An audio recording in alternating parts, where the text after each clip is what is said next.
अस्सलाम वालेकुम फ्रेंड्स, आज मैं आपके साथ शेयर कर रही हूँ लेफ़्ट ओवर मैकरोनी की एक बड़ी मज़े की ऑमलेट। इसके लिए हमें चाहिए लेफ़्ट ओवर मैकरोनी 1 कप और 1 अंडा, और साथ में लिए थे थिन स्लाइसेस आलूओं के, और साथ कोरिएंडर है, हरा धनिया, ये ऑमलेट कट अनियन।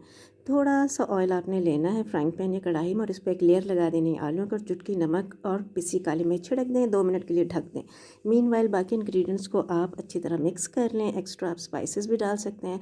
जब आलू सॉफ्ट हो गए तो हमने इसके ऊपर बिछा दी लेयर मकरोनी की, और इसको ढक दिया। और कढ़ाई के ऊपर फिर आपने प्लेट बिछानी है और रखनी है, और उसको पलट देना है, ठीक है। उसके बाद आपने मकरोनी वाली साइड उसको पलट देनी है, और इसी तरह ढक्कन दे के लो हीट यानी लो फ्लेम पे इसको मज़ीद 4 मिनट तक आपने इसे पकाना है, ताकि अंडा अच्छी तरह कुक हो जाए। ये देखिए कितनी जल्दी झटपट हमारा ऑमलेट तैयार है मकरोनी का, और बहुत ही डिलीशियस होता है। इसमें जो आलूओं का फ्लेवर नीचे आता है ना, बड़ा अच्छा। इसका टेक्सचर देखें कितना टाइट है। बस आपने ढक के लो फ्लेम पे ये सारा काम करना, और ज़रा सब्र रखना है, ठीक है ना। इस रेसिपी को ज़रूर ट्राई कीजिए और मुझे बताइए कैसी बनी। अपना बहुत ख्याल रखिए। अल्लाह हाफिज़।